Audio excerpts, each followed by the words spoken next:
What's up, everyone? Don't forget to subscribe to my channel, hit that like button, and ring the bell so you never miss another deep dive into the legends of the automotive world. Today, we're stepping way back in time to the dawn of the 1950s to talk about a car that dared to be different, a car that looked like it was from the future while everyone else was stuck in the past, the 1950 Studebaker Champion.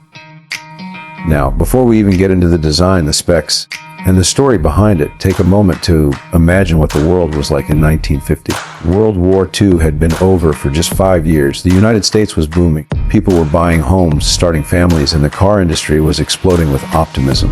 Automakers like Ford, Chevrolet, and Plymouth were racing to put shiny new designs on the road. But in that sea of chrome and conservative styling, one company decided to take a chance.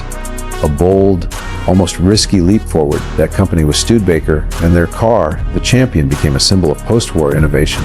When you first lay eyes on the 1950s Studebaker Champion, you instantly know this isn't your typical early 50s car. It doesn't follow the same formula of big grills and bulky fenders. Instead, it's smooth, streamlined, and unmistakably futuristic. That distinctive bullet nose front, the pointed center grille that looked like a jet intake, made it look more like an airplane than a car. And that was exactly the point. In an era when America was obsessed with aviation and the space race was just a dream on the horizon, Studebaker gave people a taste of tomorrow. People called it everything from the car from the future to the airplane on wheels. Some loved it, others thought it looked weird, but no one could ignore it. That's what made the Champion stand out. It wasn't designed to blend in, it was designed to lead.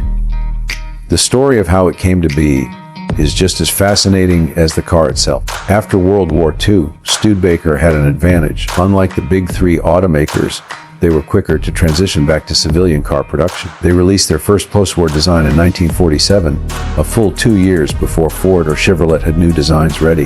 That early start helped build Studebaker's reputation as the daring, forward-thinking brand. And by 1950, they were ready to make a statement. Chief designer Virgil Exner, working under Raymond Loewy, the famous industrial designer who also created designs for Coca-Cola and Greyhound, wanted something radical. They imagined a car that didn't just drive through the streets but glided through them. Their focus was on aerodynamics and balance. The result was a shape that looked in motion even when parked. Under the hood, the 1950 Champion wasn't just about looks.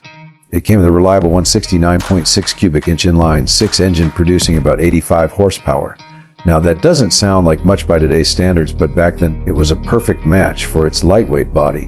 The car could reach speeds of around 80 miles per hour, which was more than respectable for the era. But the real magic of the Champion wasn't in brute power, it was in efficiency and value.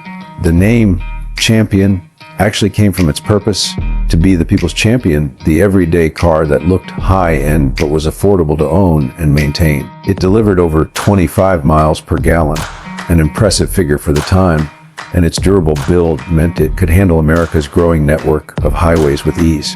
Owners loved the way it drove. The handling was light, the suspension was smooth, and visibility was excellent thanks to that wraparound rear glass. In many ways, the Champion predicted trends that wouldn't become mainstream until decades later. And let's talk about that design again, because it's impossible to overstate how ahead of its time it was. The bullet nose was inspired by fighter planes, and the sloping lines gave it a jet-age silhouette. The front and rear fenders were integrated into the body rather than sticking out like older cars.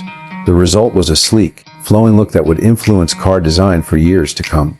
When the 1950 Studebaker Champion hit the showrooms, it turned heads everywhere it went. It wasn't just a car, it was a conversation starter. People would stop and stare. Kids pointed. Adults debated whether it looked too strange. But everyone knew one thing, Studebaker had built something bold. The Champion came in several trims and body styles, from a 2-door coupe to a 4-door sedan and even a convertible.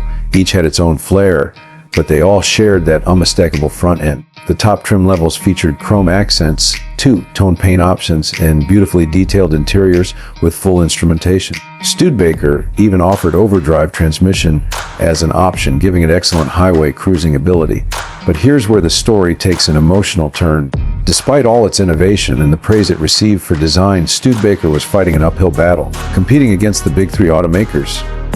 Ford, GM, and Chrysler was tough.